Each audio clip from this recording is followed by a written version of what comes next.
Bom dia, meu nome é Marcos Ricardo dos Santos, eu sou especialista em políticas públicas e gestão governamental desde 2011. Eu participei do programa de afastamento de longa duração, né, da nossa carreira, e estou terminando a pesquisa de mestrado na Universidade de Brasília, na Faculdade de Arquitetura e Urbanismo. Esse vídeo vai apresentar os principais pontos da minha pesquisa, né, como uma contribuição aí à documentação, né, do programa para a carreira. Então, eu vou apresentar aqui os principais achados. A pesquisa se chama Novas Funções Urbanas para a Reinserção de Áreas Deterioradas à Dinâmica da Cidade, uma abordagem do ponto de vista da economia urbana. A gente tentou fazer uma combinação de trazer da economia alguns elementos para que possa contribuir para o processo dos projetos de recuperação de áreas deterioradas da cidade, fazendo esse olhar interdisciplinar entre duas áreas que são bastante complementares, mas que normalmente na academia são vistas de forma independente. Então, a gente está tentando fazer essa combinação. A pesquisa toda se iniciou a partir de um problema motivador que a gente observa em muitas cidades brasileiras, em outras partes do mundo também, que é como fazer com que projetos de intervenção urbana se sustentem ao longo do tempo de forma autônoma. Porque o que se observa frequentemente é que várias intervenções são realizadas e acabam focando mais em melhorias estéticas, melhorias de infraestrutura, mas que pouco alteram a estrutura econômica da região, né? Isso faz com que, quando cesse a intervenção, quando cessam os recursos públicos normalmente implementados para fazer a recuperação, a área volta a se deteriorar novamente. Então, são recursos que acabam sendo desperdiçados porque eles, de fato, não alteram a estrutura econômica. E se não altera a estrutura econômica, normalmente as mesmas razões que levaram à deterioração se repetem e a área volta a se deteriorar. Então, a gente parte esse problema aponta o fato de que a decisão sobre as funções econômicas a serem privilegiadas em uma intervenção não precisa ser voluntariosa. Normalmente ocorre de forma pouco criteriosa, feita a partir da decisão de políticos ou mesmo de técnicos, mas sem um estudo específico de o que precisa ser feito naquela área do ponto de vista econômico para que a alteração mude. Então, a participação do ente indutor não deve perdurar de forma indefinida, ela deve ser pontual e, quando termina a intervenção, ela tem que se sustentar ao longo do tempo. Essa é a premissa do trabalho. E as premissas conceituais que levam a esse estudo parte do princípio que a cidade não é apenas a sua forma, não é apenas a estrutura, mas principalmente as pessoas e as atividades que nelas se conformam.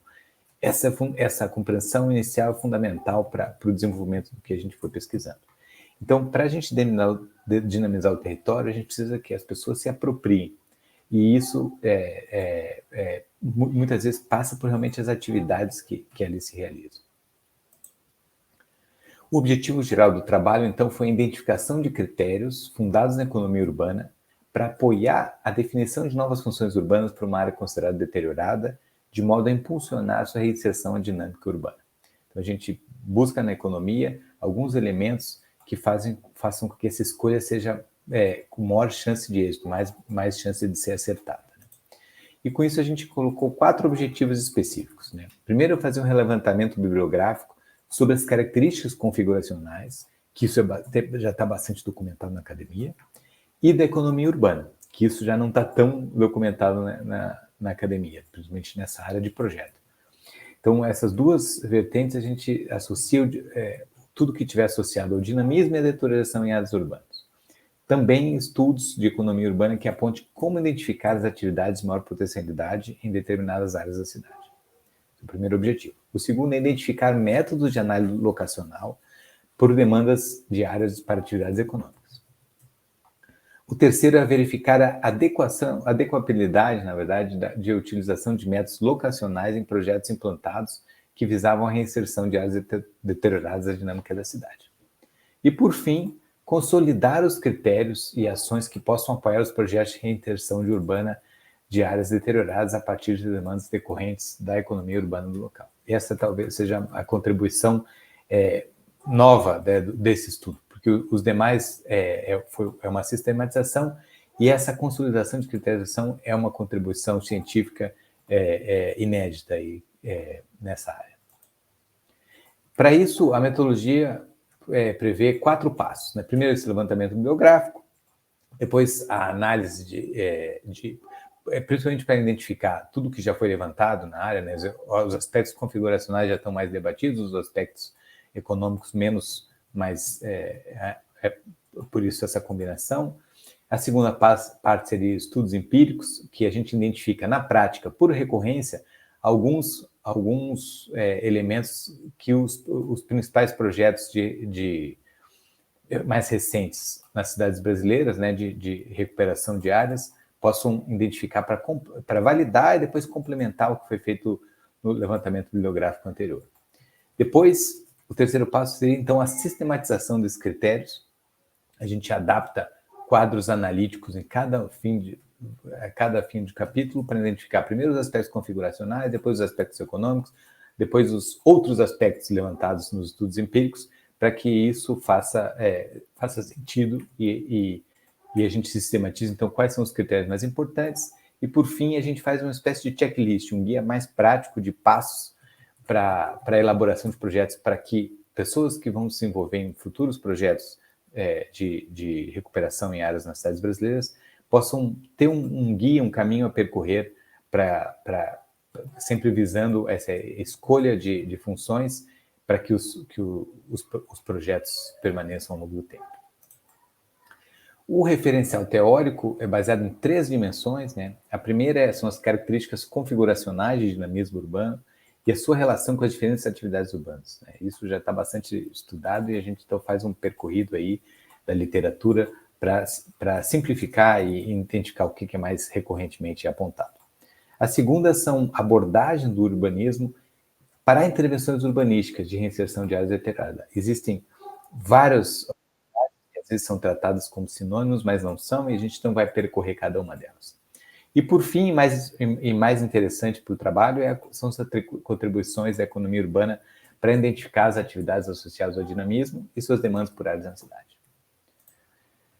Então, já entrando então na parte teórica, a primeira parte é as características configuracionais de dinamismo urbano e suas relações com diferentes atividades urbanas, né? Então, a gente, na pesquisa, faz um histórico, passando pelos pré-urbanistas, depois os primeiros urbanistas, o urbanismo modernista, a obra de Jane Jacobs, que quebrou essa sequência, né? Quer dizer, fez uma crítica muito contundente ao urbanismo. Depois a gente percorre o novo urbanismo, cidade para pessoas, cidades de 15 minutos, são os principais movimentos contemporâneos do urbanismo, que identifica quais são as características configuracionais. E as diretrizes para isso, basicamente, já é praticamente uma unanimidade, né, nesse urbanismo mais contemporâneo, a diversidade do uso do solo, né, quer dizer, ter uma mistura de funções em cada área, evitando a separação, o zoneamento, separação de atividades por área. A maior densidade induz ao dinamismo urbano. A circulação viária, priorizando vários tipos de transporte, pedestres, ciclistas, não apenas o automóvel. Calçadas adequadas, acessibilidade, tanto em termos para aumentar a diversidade de uso com as pessoas com dificuldade, mas principalmente também que cada ponto da cidade tenha conexão com outras partes da cidade.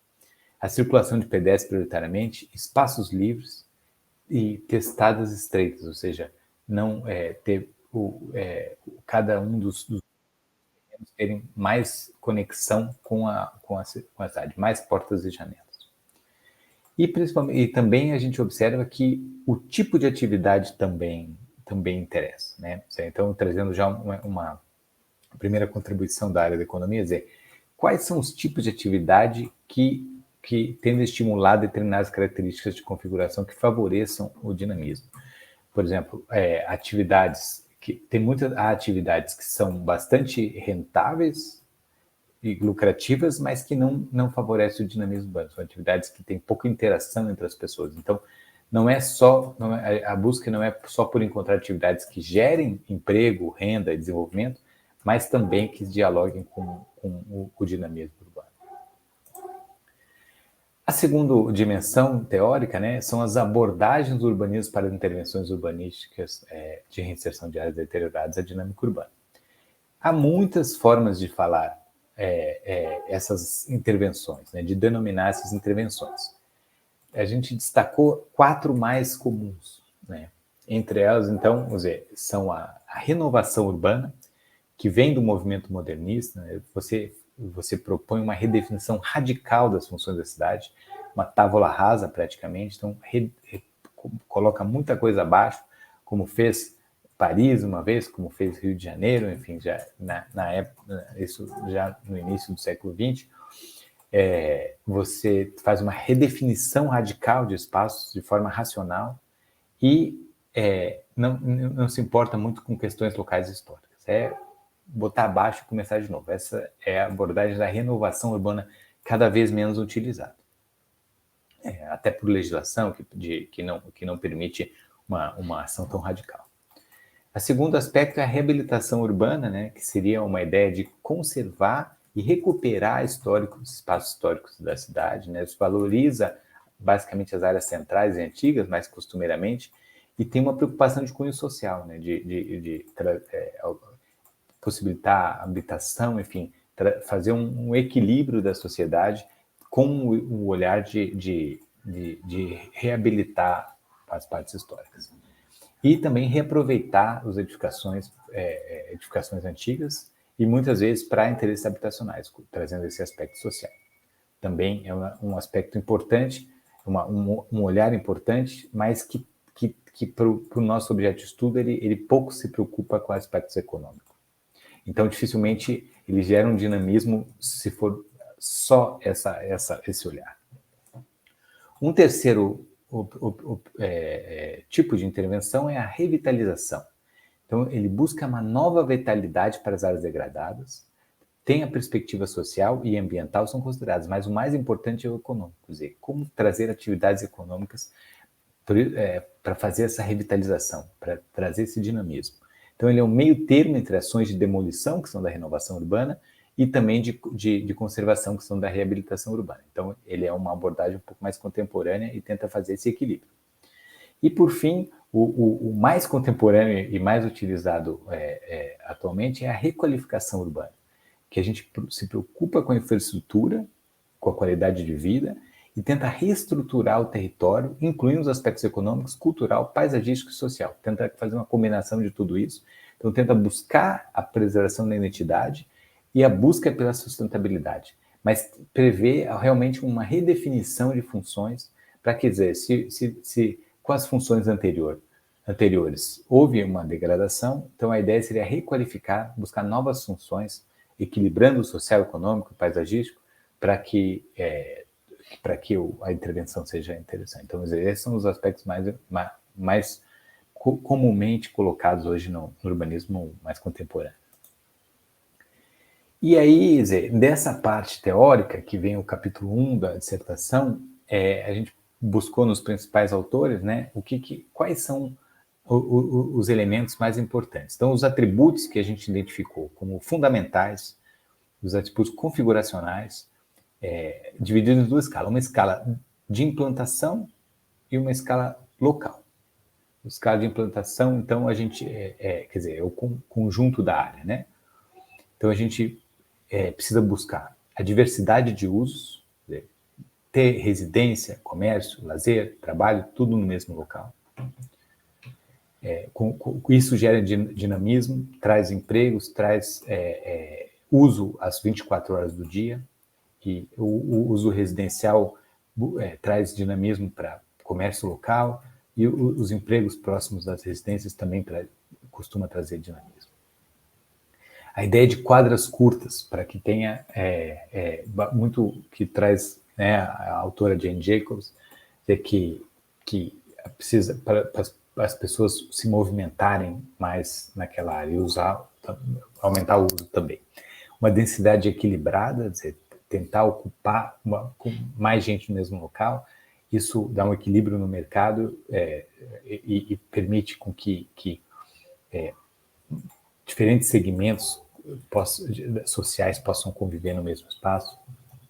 A ideia de acessibilidade e conexão com o entorno, tem que ter transporte público, tem que ter fácil chegada e saída para outras áreas da cidade, e a diminuição da velocidade do tráfego, não ser uma área pensada para carros somente, mas sim priorizar pedestres, ciclistas, transporte público, e com isso dar uma escala mais próxima das pessoas, também valoriza o dinamismo.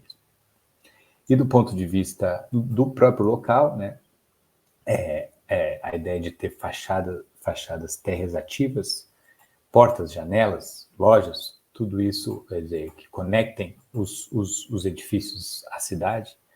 É muito mais agradável você caminhar numa calçada vendo várias vitrines de loja do que num muro, simplesmente uma fachada cega. Isso gera o dinamismo. Testadas de lotes estreitas, né? Então cada lote seja mais estreito, e isso significa que, havendo mais lotes na rua, você tem mais portas, mais janelas, e não é que, em oposição a um lote muito grande, pode ocupar uma quadra inteira e só tem uma porta. Então a ideia de ter mais conexão dos edifícios com as pessoas. A manutenção da escada do pedestre, né, ter a perspectiva de ter o desenho da infraestrutura voltada para o uso do pedestre, a permeabilidade visual, você conseguir ver mais um espaço maior entre os prédios, ter o desenho mais voltado para você poder ter um campo maior de visão, e um conforto ambiental, né? Você, por exemplo, ter no lugar quente, ter árvores, ter sombra, no lugar, né? Você ter fazer com que seja agradável o uso da cidade. E para isso a gente pensando sempre então ações. O que os planejadores urbanos, os desenhistas de projeto têm que considerar o resumo de tudo que a gente estudou, para aspectos a serem considerados nos projetos a serem realizados. Então, as ações e ferramentas possíveis são flexibilização do zoneamento, quer dizer, não precisa separar o uso, a mistura de uso vem se demonstrando mais eficaz para o dinamismo. A ampliação do coeficiente de aproveitamento para aumentar a densidade, você poder ter mais pessoas morando mais próximas. A flexibilização de regras de recuo e afastamento para trazer para possibilitar ter lojas, térreas, enfim, usar o térreo melhor, não precisa, porque as regras de afastamento fazem com que a necessidade de muros, né, que é desagradável para quem anda. A priorização do transporte público, do transporte, usar o espaço para caminhar em vez de estacionamento, tudo. Redução das áreas de estacionamento gratuito, para o estímulo que as pessoas não deixem o carro parado no mesmo lugar o dia todo, que ocupa muito espaço e não gera dinamismo. A prioridade para os pedestres em vias, o desenho de espaços públicos agradáveis que as pessoas possam utilizar, e também a desapropriação de edifícios abandonados. Isso o poder público pode intervir para evitar que fiquem edifícios abandonados na cidade. A terceiro elemento, então, que compõe o segundo capítulo, são as contribuições da economia urbana para identificar as atividades associadas ao dinamismo urbano. Então, a gente vai desde os fundamentos, os primeiros teóricos que apontaram a teoria do lugar central, né? A distância econômica, porque tentando observar como que faz com que determinadas áreas sejam melhores ou piores para o desenvolvimento do comércio. que é a atividade econômica que mais promove o comércio e serviços, né? O setor terciário, que mais promove o dinamismo urbano. Então, a gente consegue, a distância econômica, assim, normalmente a gente observa que as pessoas, aqueles produtos mais especializados, as pessoas têm, e de maior valor, as pessoas se deslocam mais, tendem a se deslocar mais para conseguir um melhor negócio. E em oposição a esses produtos do dia a dia, padaria, assim, tem menor valor e são mais comuns, as pessoas se deslocam menos. Você não vai passar de um lado ao outro da cidade para comprar um pão. Então, esse desenho, esse equilíbrio é interessante para observar a escolha das funções. O volume de negócio também, para fazer uma compra muito grande, vale a pena se deslocar mais, a especialização e a frequência. Tudo isso são os fundamentos de como escolher a localização de uma atividade econômica e o contrário também. Como escolher a atividade econômica considerando a localização.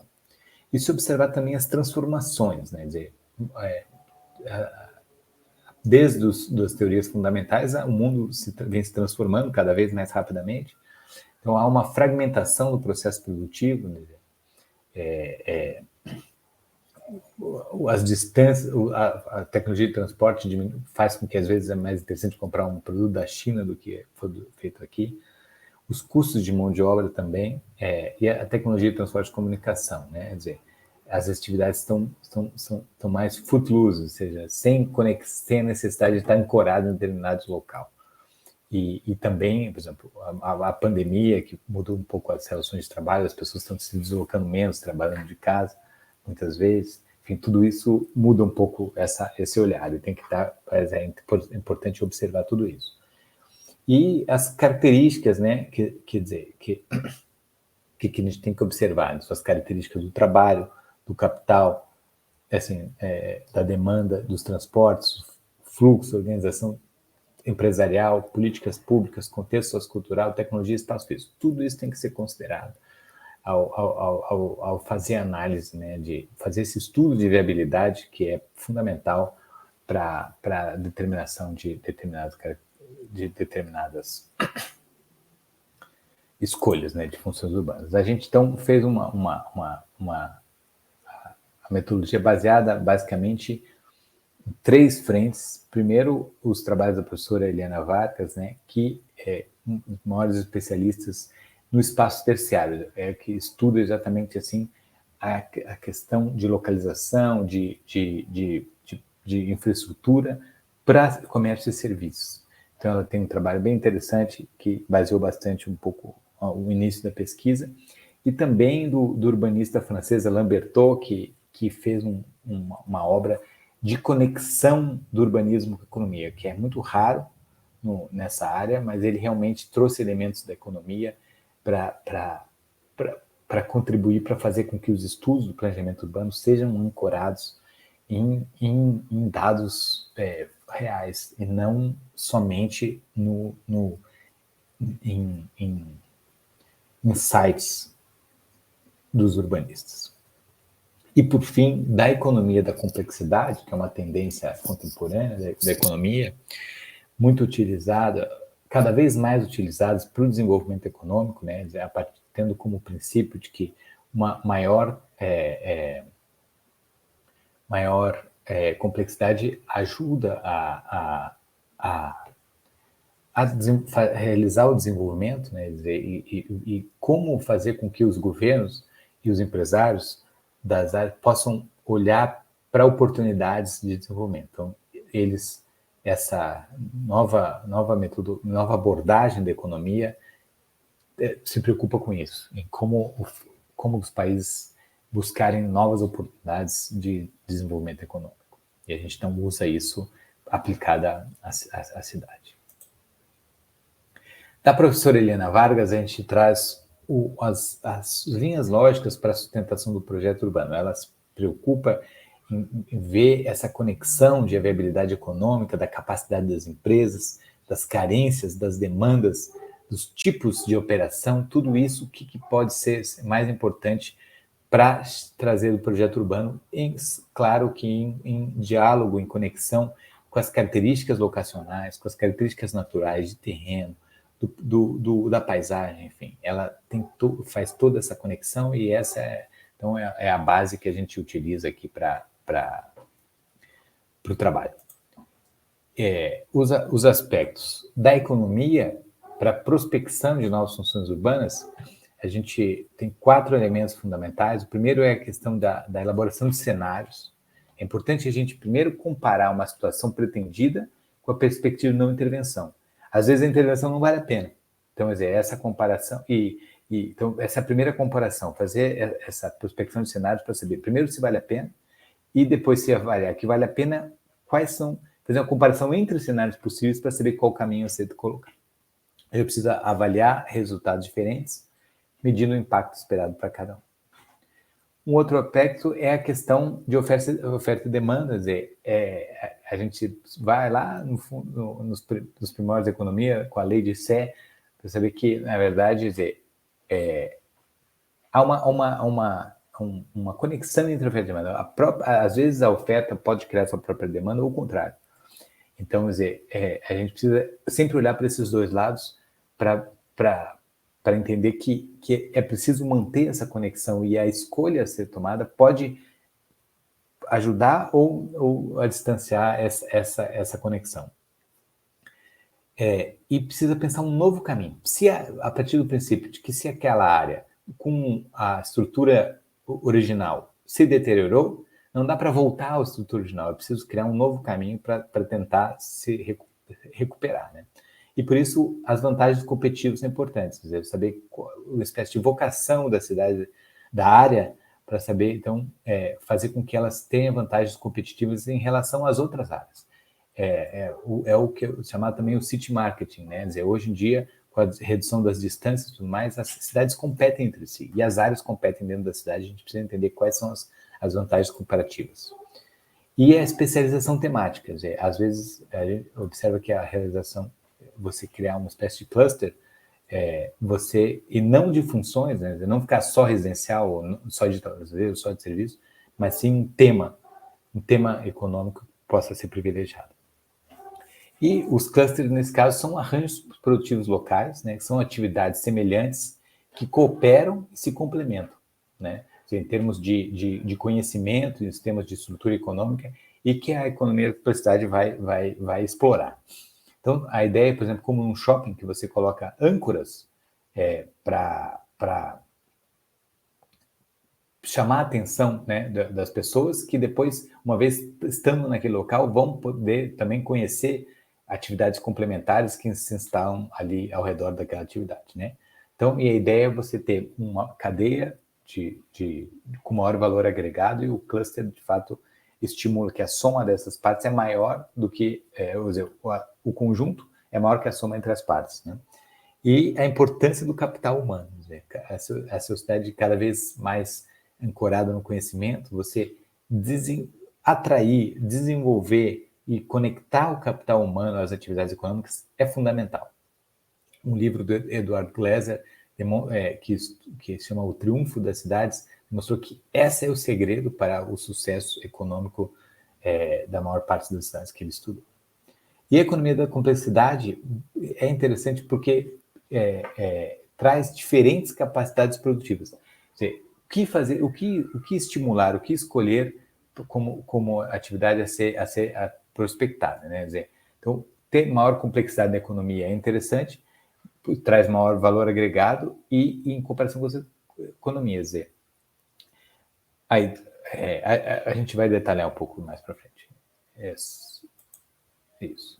Então, a Universidade de Harvard desenvolveu o Laboratório do Crescimento, que é especializado em tentar estimular o desenvolvimento nos países, criou uma ferramenta, um algoritmo, uma ferramenta visual bem interessante chamada Metroverse, para apoiar a escolha de novas funções urbanas, que foi o que a gente utilizou aqui, né, nos nossos estudos no Brasil. Então, ele analisa os dados de centros urbanos contíguos, independentemente dos limites oficiais dos municípios. São aglomerados contíguos, que às vezes pegam um município, às vezes pegam uma parte de alguns municípios, e o que importa é que elas são conectadas, né, independente da divisão política. Esse aqui, por exemplo, é o exemplo do Rio que a gente estudou.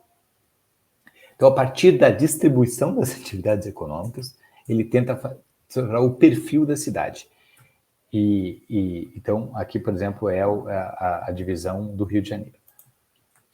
E aí ele traz a oportunidade de crescimento. Ele vê assim, isso são duas dimensões. Primeiro é a comparação com outras cidades semelhantes em termos de renda e população. E a vocação. Isso ele faz de forma seguinte, por exemplo, se uma área produz maçãs e não produz peras, ele vê como uma oportunidade desperdiçada, porque as características da cidade permitiriam a produção de peras, uma vez que o que precisa para produzir maçãs e peras são coisas similares. São o mesmo tipo de transporte, o mesmo tipo de área agricultural, o mesmo tipo de tecnologia, o mesmo tipo de conhecimento técnico. Então, se uma cidade produz uma coisa e poderia produzir outra, está aí uma oportunidade de crescimento. E no outro eixo, ele faz a comparação com outras cidades. Se uma cidade que produz, por exemplo, muitas maçãs e produz poucas peras, e outras cidades parecidas produzem muito mais pera, está aí outra oportunidade também. Então, vamos dizer, no fundo, ele coloca em quadrantes, e o quadrante mais importante, esse superior à esquerda aqui, que é aqueles, então são atividades econômicas que a cidade tem tecnologia para fazer, já faz outras coisas parecidas, mas que em comparação com outras cidades semelhantes tem uma produção menor. Aí eles consideram que são as oportunidades de crescimento. Você tem tecnologia e menos competição com outras cidades. Basicamente é isso. E ele faz também uma análise dos clusters de conhecimento. Ele conecta as cidades aqui e vê também quando mostra um pouco de saturação. Quando as bolinhas, aqui não dá para ver direito, mas na ferramenta é bem interessante, ver quais são como as atividades se conectam pelo conhecimento, e aí você consegue ver uma espécie de risco de saturação. Aqueles que têm uma bolinha muito grande é porque já está um pouco exagerado. Então, a gente está procurando, então, coisas que têm concentração de pontos, ou seja, tem conhecimentos próximos, mas que ainda não estejam saturados. Então, facilita também aqui, você usando a ferramenta mais proximamente, você consegue ter algumas insights para buscar as atividades a ser prospectadas. Então, o resumo dessa parte econômica, a gente fez do mesmo desenho, duas dimensões financeiras e dimensões não financeiras. Nas dimensões financeiras, a gente coloca como os atributos a questão da capacidade tecnológica, que é a vocação, né? Quer dizer, qual é a vocação da cidade, o que a gente é capaz de fazer naquela cidade ou na área, né, que a gente está tentando recuperar.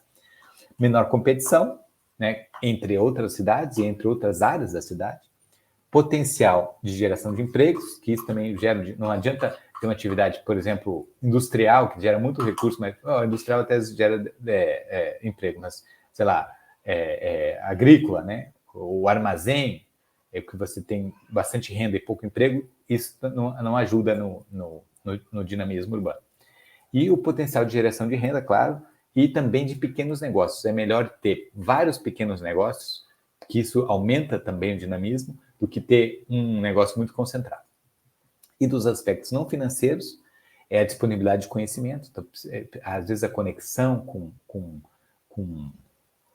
universidades, as pessoas ter um desenvolvimento da capacidade do conhecimento, como é o caso que a gente estudou do Porto Digital no Recife, que foi um cluster de TI feito em parceria, na verdade, protagonizado pela universidade, e isso gerou bastante desenvolvimento econômico e dinamismo urbano.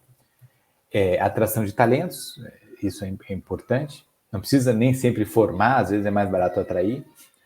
A possibilidade de interação entre as pessoas e a contribuição, a combinação de usos, né? Residencial, lazer, laboral, tudo isso é interessante que esteja a mistura. E a conexão com a paisagem também, não adianta também ser muito fora.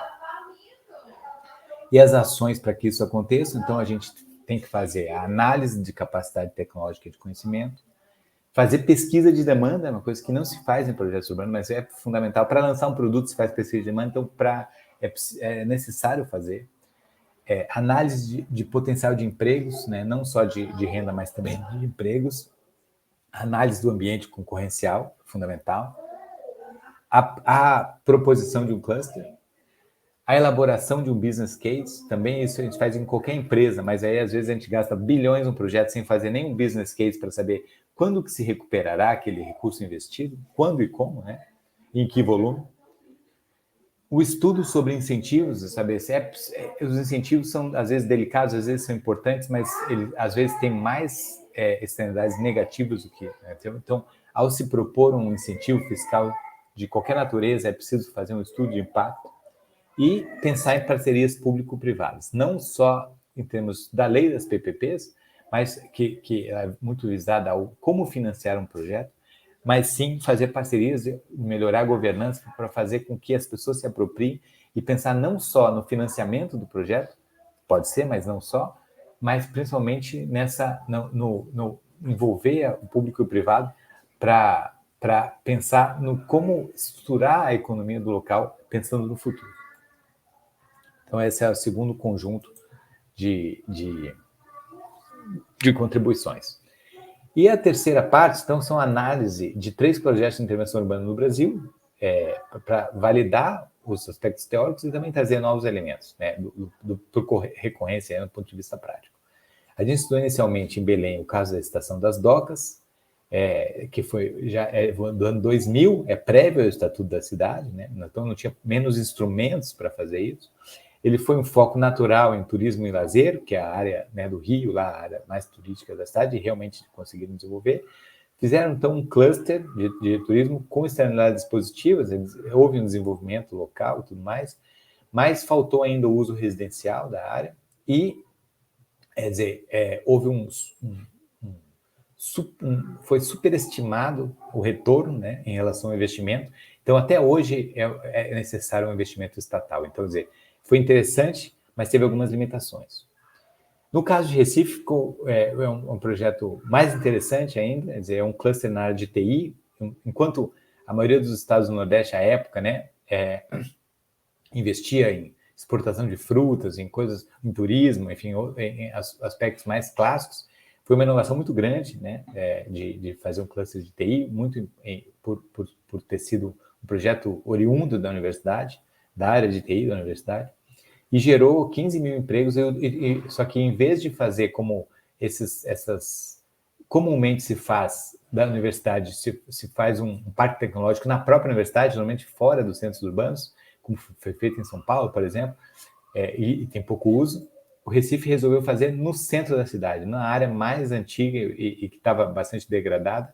Então, foi uma inovação que combinou economia com patrimônio e com infraestrutura, e realmente trouxe 15 mil pessoas trabalhando diariamente lá, e aí os serviços ancilares aí, né, de restaurantes que as pessoas almoçam, enfim, houve realmente uma denominação com preservação do patrimônio, uma gestão autossustentada, independente de governo, uma parceria público-privada bem estruturada, com governança interessante, mas ainda com desafios que é a falta do residencial, que já foi identificado e estão tentando incluir no projeto agora essa nova frente, mas tem também com incentivos do subsídio estatal, reduzindo o ISS para as empresas de TI, que tem vantagens e desvantagens, mas, enfim, são elementos a serem considerados. E, por fim, estudou-se também a maior intervenção urbana feita já no Brasil, que é o Porto Maravilha, no Rio de Janeiro, uma operação urbana consorciada, né, focada em turismo e lazer, cultura, turismo e lazer, que também teve muito foco na infraestrutura, com VLT, derrubou o elevado lá, foi realmente uma intervenção muito grande, mas que não se preocupou com a alteração da estrutura econômica. Então, quer dizer, não tem residência, tem pouquíssimo uso, áreas vazias e um investimento apenas estatal. Então, a gente tentou trazer as principais lições para isso. Então, resumo de outros aspectos, não sejam nem configuracionais e nem econômicos que trouxemos, são principalmente características institucionais e de comunicação. Em termos institucionais, a gente tem a questão da governança, como é importante ter uma governança que independa dos governos, mas que também conte com os governos. Líderes independentes, precisa ter uma liderança, pessoas envolvidas, a identificação de nem que seja algumas pessoas, sem uma liderança contundente, é difícil ter projetos grandes de sucesso, assim. A permeabilidade do governo e o mercado e a sociedade em geral é importante. Você não, tem que aproximar essas esferas sem achar que às vezes acontece dizer de que o empresário, que o governo achar que o empresário só quer sugar recursos do Estado. Tem que ter as salvaguardas para isso não acontecer, mas estar mais aberto para que a construção do projeto seja conjunta e não só utilizar o recurso privado. E tem que ter uma prioridade de agenda governamental, é importante, sem isso não acontece, e as parcerias, né? Ter de fato parcerias e fazer com que cada um atue em sua coordenação melhor. E nas partes de comunicação é preciso criar um ambiente, negócio para que as pessoas se sintam seguras em investir, quer dizer, ter essa comunicação honesta, quer dizer, abrir o jogo mesmo, saber fazer um business case aberto para que as pessoas investam de forma segura. E ter uma narrativa, as pessoas têm que se apropriar daquela, como fez o Porto Digital. Eles conseguiram fazer com que as pessoas se apropriem da ideia, as pessoas tenham orgulho de ter um projeto como esse. E a conexão com a cultura local. Não adianta também ser uma coisa totalmente alienígena à questão local. A apropriação pela sociedade, então essa comunicação precisa ser fluida e principalmente honesta. E a comunicação permanente tem que ser todo o tempo, tem que pequenas conquistas, e ir construindo esse projeto em conjunto. Esses são segredos aí que o pessoal de Pernambuco conseguiu fazer da melhor forma. Então, para isso, a gente transforma em ações mesmo, então fazer um mapeamento de atores, isso costumeiramente não se faz. Quem podem ser os parceiros? Né? E não só as empresas que já estão acostumadas a trabalhar com o governo, possíveis empresários, né, que realmente possam investir e a sociedade mesmo, né, organizações, enfim. A institucionalização da estratégia, você coloca em lei a estratégia para que isso seja um programa de Estado, criação de canais de diálogo efetivos, não só pro forma, mas que de fato não só escutem, mas considerem as sugestões para que o projeto seja conjunto. A mobilização de recursos públicos, privados, a ideia seja realmente uma coisa compartilhada, né? A simplificação normativa, diminuir o regramento de zoneamento, de afastamento, tudo isso é fundamental. A prioridade para a governança precisa considerar desde o início do projeto uma governança compartilhada, sem isso não consegue fazer. E espaços de escuta reais mesmo, que as pessoas possam levar suas ideias e serem consideradas, e estratégia de comunicação permanente. Então, esses 3 quadros foram criados e condensados em um quadro só, quer dizer, extrapolando um pouco a divisão que Marx fez da infraestrutura e da superestrutura, né, a parte da cultura e tudo mais, e a parte da infraestrutura, que é a parte econômica, a gente fez uma nova camada, que eu chamei de estrutura, que na verdade é a parte econômica, sendo que a infraestrutura é a parte da física mesmo, e a superestrutura, então, ficou a parte de mais de comunicação e institucionalidade. Então, isso é só para dizer, com esse quadro, tá tudo aqui, né? Tudo o resumo de todo o trabalho aí, de 160 páginas em um quadro. E, por fim, a gente tentou fazer, já né, que trabalhamos com políticas públicas, né? Quer dizer, eu venho do governo e volto para o governo agora, depois da pesquisa. Então, a ideia de que a gente elaborou e sugeriu 10 passos para a elaboração de projetos de intervenção urbana para a reinserção de áreas deterioradas da cidade. Uma coisa precisa passar por esses 10 passos para dar certo. A gente chegou à conclusão. Então, o primeiro passo fundamental é o estabelecimento de governança. Quer dizer, como que vai ser essa governança? A priori. Envolvimento da sociedade, do mercado com o governo, tem que ser do governo, que é o agente coordenador, mas precisa ser apropriado pela sociedade. Sem isso, não funciona. Quer dizer, essas 3 intervenções de Belém, do Rio de Janeiro e de Recife utilizaram uma governança compartilhada e isso é fundamental. A segunda é análise da capacidade tecnológica. Isso ninguém faz no projeto e é fundamental. Precisa saber qual é a vocação da área, pode utilizar o método lá do Harvard, pode ser outra metodologia, mas a ideia precisa saber o que nós temos capacidade para fazer e qual e o que tem maior potencial de não só gerar desenvolvimento econômico, mas também fazendo a conexão com o dinamismo urbano, já que a gente está falando de áreas deterioradas da cidade, não da cidade como um todo. A avaliação do ambiente concorrencial. É preciso fazer o que faz com que essa nossa área tenha vantagem comparativa. Há outras áreas da cidade que já oferecem o mesmo que a gente está propondo, e há outras cidades que podem rivalizar com o que a gente está querendo fazer. Tudo isso é fundamental, principalmente considerando agora que com a redução das distâncias, né, a concorrência ficou mais acirrada entre as cidades. O quarto passo, então, seria a realização de estudo de viabilidade. Fazer, de fato, assim, quanto se pretende investir? Quando se pretende recuperar? Qual é o volume de recuperação? Então, vale a pena fazer ou não? E se sim, quer dizer, é preciso, assim como se faz um business em qualquer startup, qualquer empresa, é preciso fazer um estudo de viabilidade antes de colocar bilhões de reais num projeto de intervenção urbana. 5. Estabelecer diálogos e parcerias, quem vai fazer cada coisa, como é que vai ser os canais de comunicação, como é que vai ser os canais de escuta, isso é fundamental. Não adianta só fazer uma audiência pública, isso aí precisa realmente criar um espaço permanente de diálogo. Estabelecer isso. Agora, 6. Definir o cluster principal. Vamos fazer um cluster. Qual é o cluster? Qual é a vocação da cidade? O que a gente vai querer? Como que a gente vai colocar? Delimitar o universo da intervenção. Qual que é, até onde vamos resolver os problemas? Quais problemas vamos resolver? Não dá para resolver todos os problemas da cidade num só projeto. E principalmente dessa área, a gente precisa determinar o perímetro da área que a gente está trabalhando. Então, esse universo precisa ser determinado.